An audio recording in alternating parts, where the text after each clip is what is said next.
প্রত্যেক বছরের ন্যায় এবছরও এয়ারপোর্টের অটো ড্রাইভার ও ট্যাক্সি ড্রাইভারদের হাতে তুলে দেওয়া হয় ইউনিফর্ম। পাশাপাশি প্রিপেইড কাউন্টারের পুনরায় উদ্বোধন করলেন মন্ত্রী সুশান্ত চৌধুরী। প্রত্যেক বছরের ন্যায় এবছরও এয়ারপোর্টের অটো ড্রাইভার ও ট্যাক্সি ড্রাইভারদের হাতে তুলে দেওয়া হলো ইউনিফর্ম। পাশাপাশি প্রিপেইড কাউন্টারে পুনরায় উদ্বোধন করলেন মন্ত্রী সুশান্ত চৌধুরী।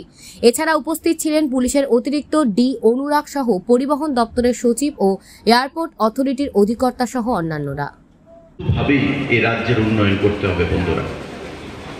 আমি এখানে ডিজি সাহেবের সাথে কথা বলছিলাম, আমাদের প্রিপেড অটো হয়েছে, প্রিপেড ট্যাক্সি হয়েছে, আগামী দিনে আমাদের চিন্তা ভাবনা আছে উলা উবের কি করে আমরা স্টার্ট করতে পারি, সেটা আপনারাই করবেন, ভয় পাবার কিছু নেই।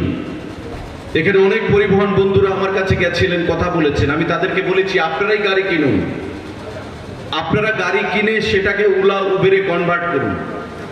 এমন ভাবার কিছু নেই যে বহিরাগতরা এসে আপনাদের ব্যবসা নষ্ট করবে। আমাদের ফার্স্ট প্রায়োরিটি আমরা আপনাদেরকেই দেব, যাতে করে আপনাদের রুজি রুটিতে কোনো ধরনের আঘাত না আসে, সেই জিনিসটা আমরা আপনাদেরকে আশ্বস্ত করতে চাইছি বন্ধুরা। কারণ আমাদের এই যে সুদৃশ্য এয়ারপোর্ট 438 কোটি টাকা খরচ করে তৈরি করা হয়েছে।